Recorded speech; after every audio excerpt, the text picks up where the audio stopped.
ça sera te ronger. Et quand tu verras même la personne venir, tu auras peur.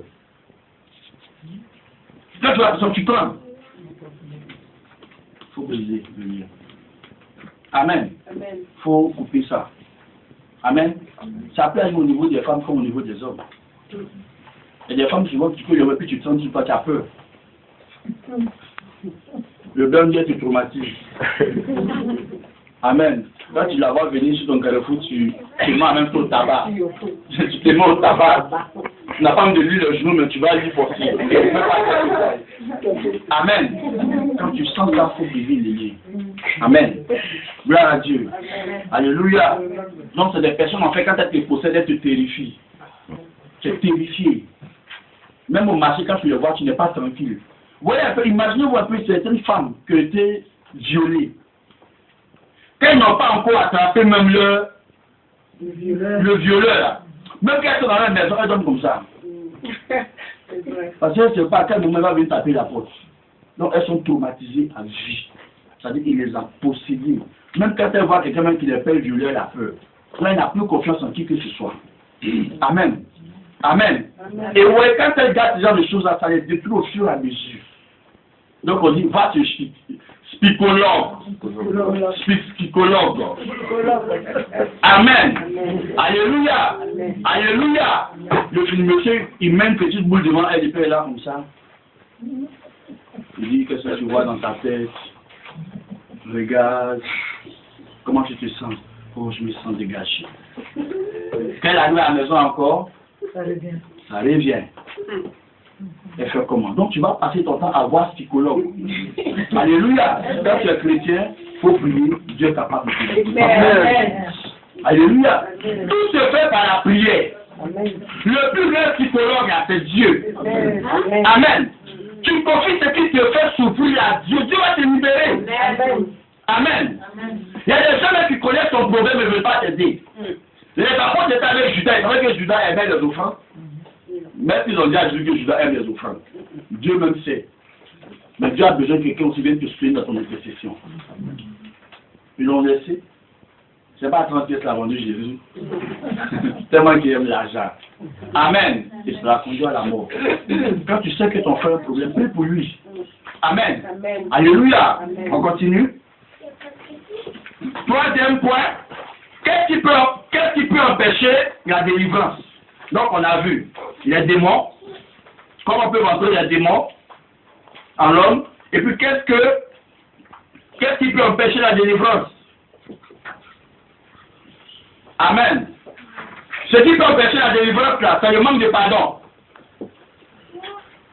Le manque de pardon, quand tu n'arrives pas à pardonner, c'est un problème. Amen. Il faut apprendre à pardonner. Toi-même, quand tu es assis dans la maison de Dieu, et puis tu te regardes là, est-ce que tu pardonnes facilement? Amen. Amen. Amen. Amen. Alléluia. Est-ce que tu t'aimes, tu te regardes, tu pardonnes facilement? Tu dis que tu es chrétien, mais ton cœur est dur comme béton. Qui est notre famille, on ne pardonne pas facilement. Plus c'est ta famille. Mais toi-même là, qu'est-ce que tu fais? Alléluia. C'est qui c'est difficile pour lui de pardonner? Lève la main. Lève la main. Il faut lever ta main. Donc tu pardonnes facilement. Bien-aimé, lève la main. On est dans la maison de Dieu, Dieu te connaît. Lève la main. N'est pas, il faut lever ta main fort haut. Lève haut comme ça. Voilà. Dieu va te libérer. Qui encore? Donc dans la maison de Dieu là. Amen. Dans la maison de Dieu, c'est au ciel, on ne va pas attendre qu'un vienne dire pour lui, hein. Toi-même tu as arrêté puis ton péché devant toi comme ça.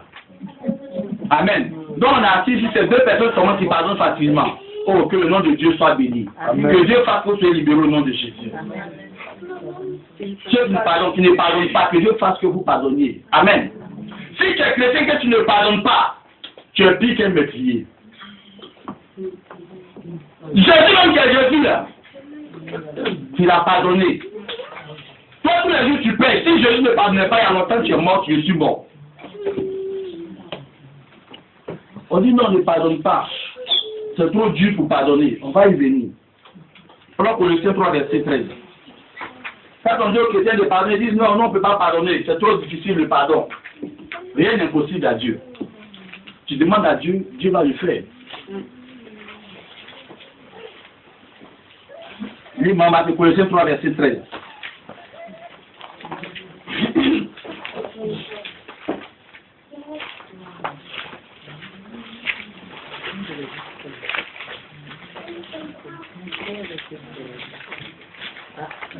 Qui a trouvé Colossiens 3? Vous allez voir que tout ce que vous prenez comme note là, lis qui a trouvé, lis. Je lis la parole de Dieu avec eux.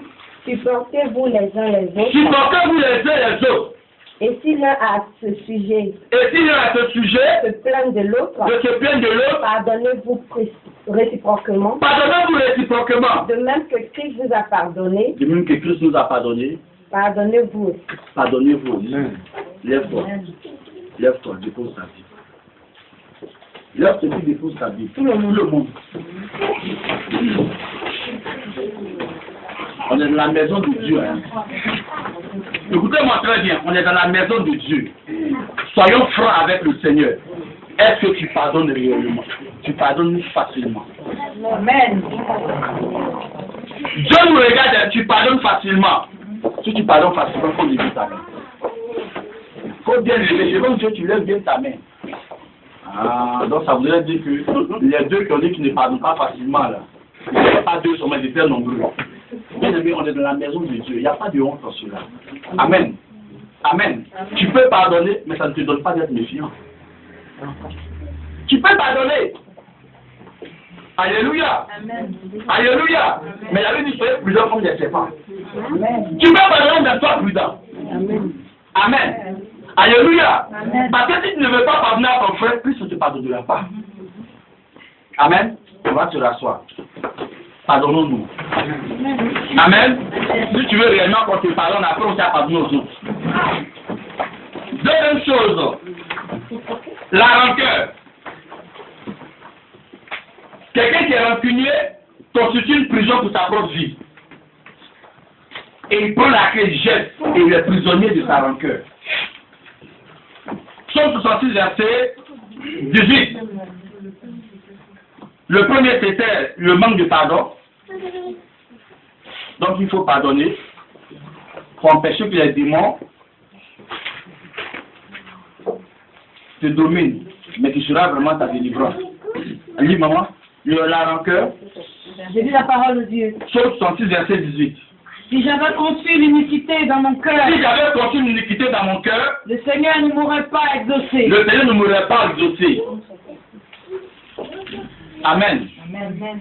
Si j'avais gardé des choses dans mon cœur, si je prie, Dieu n'allait pas m'exaucer. Amen.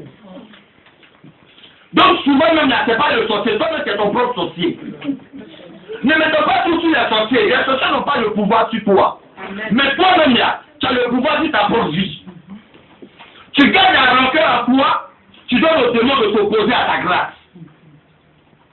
Tu refuses de pardonner, tu gardes des choses dans ton cœur.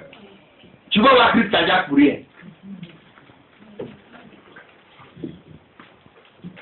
Amen. Amen. Souvent, les sorciers bloquent ton bénédiction. Quand on prie, c'est dur. Mais toi, quand tu te regardes, est-ce que tu pardonnes facilement? Tu es rancunier. Tu es rancunier. Et la rancœur, c'est un péché devant Dieu. Si tu es rancunier, tu vas élever là-bas, Dieu ne va pas t'exaucer. Tu ne seras pas béni. Souvent, ceux à qui tu gardes la rancœur, ils vivent heureux, toi tu souffres. Tu le vois passer même devant ta porte, ton cœur est dur comme ça, lui il passe et puis il s'en fout. Amen. Tu ne veux pas prendre le problème de quelqu'un pour mettre dans ton cœur. Pendant que tu sais que tu peux te libérer facilement avec la grâce de Dieu. Amen. Si on veut être béni, libérons notre cœur, libérons notre vie. Alléluia. On prend encore Lévitique 10, verset 1. Lévitique 10, verset 1. Lévitique 10, verset 1. Lis-moi Matthieu.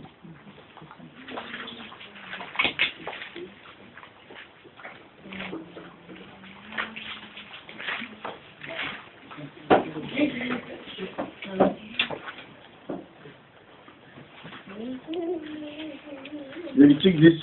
Tu as trouvé? Ok. Lis, serviteur Claude. Lévitique 10, verset 1.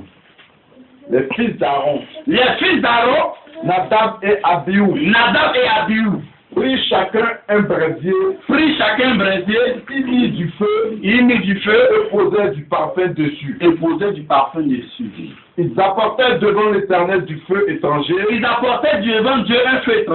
ce qu'il ne leur avait point ordonné. Alors le feu sortit de devant l'Éternel et les consuma. Ils moururent devant l'Éternel. Amen. Amen. Alléluia. Le feu étranger, c'est quoi? Le parfum, c'est ta prière. Amen. Amen. Quand tu es mauvais et que tu vas devant la présence de Dieu pour prier, tu es un étranger devant Dieu. Dieu ne te reconnaît pas parce que si tu lis la Bible même là, ce que tu es en train de faire, ça n'a rien à voir avec la parole de Dieu. Dieu ne peut pas t'exaucer. Ta prière n'est pas une prière de bonne odeur. Amen. Il faut qu'on se délivre. Amen. Si on veut réellement être béni là, disons-nous ce qui est réel. Si tu es réellement chrétien, que tu ne pardonnes pas, tu as la rancœur en toi, tu es méchant. Quand tu viens prier le Seigneur, tu apportes une prière étrangère à Dieu. Dieu ne te reconnaît pas comme étant son enfant. Amen. Amen. Alléluia. Un véritable enfant de Dieu, c'est celui qui suit l'exemple de Christ. C'est Dieu, hein. Quelqu'un qui me disait, non, papa, la vie chrétienne est très difficile. C'est pas difficile. Si c'était difficile, les apôtres n'allaient pas faire asseoir l'église. Il y a des processus. C'est un cheminement. Donc, ce que tu vois qui n'est pas bon en toi, il faut laisser. Et puis tu t'en vas. Il est mieux même de se retrouver vide que de se retrouver chargé et puis perdre le royaume des cieux. Amen. Donc, posons-nous souvent la question, pourquoi on n'est pas béni, pourquoi on n'est pas exaucé? C'est parce que nous, on apporte des feux étrangers à Dieu. Amen. Amen. Tu es zélé, c'est vrai. Mais ta prière, ça n'accompagne pas ton zèle. Parce que tu n'es même pas correct. À l'église, tu pries. Les parents là se cassent. Mais quand tu arrives à la maison, tu n'es même pas la personne qui... Après, il y a des prières qui trompent. Écoutez-moi bien. Si moi je suis assis là, que je ne vais pas prier, que la soeur ou bien un frère vient s'asseoir pour prier, il peut même nous tromper par sa raison de prier. Oui. On dit quel homme Dieu. Amen. Parce que la Bible, c'est un livre. Amen. Mais il y a des gens qui ont fait des études, c'est vrai, mais ils ont tellement la facilité de retenir les choses que si tu ne discernes pas, tu vas dire non, vraiment, lui, elle a fini la Bible. Personne ne peut finir la Bible. Personne ne peut finir la Bible. C'est la Bible même qui nous change. Sinon, lui, il ne peut pas finir la Bible. Amen. Mais il va laisser tous les versets bibliques, mais quand tu vas le voir, Dieu me va te montrer qu'au sortir de l'église, là, tu vas voir son comportement. Amen. On ne peut pas se fier à l'apparence qui dit que la personne est pieuse. C'est par les actes que la personne pose là qu'on peut définir en elle la chrétienté. Amen. Amen. On est tous sapés si c'est vrai, mais Dieu nous connaît. Amen. On a assez avec nos Bibles, mais Dieu nous connaît. Amen. Il y a des gens avant de venir qui ont murmuré. Il y a des gens qui venaient dire non, à part de c'est trop loin, toujours on va se lever comme ça là. Tu murmures avant de te lever. Donc Dieu te connaît. Donc quand tu murmures avant de venir à la maison de Dieu, toi-même tu es un obstacle à ta propre vie. Quand tu vas rencontrer Dieu, il faut être libéré dans la tête. Amen. Alléluia. Amen. Alléluia. C'est vrai que matin se lever c'est dur, mais avec le Seigneur, on fournit des efforts et on fait un sacrifice. Amen. Amen. On continue.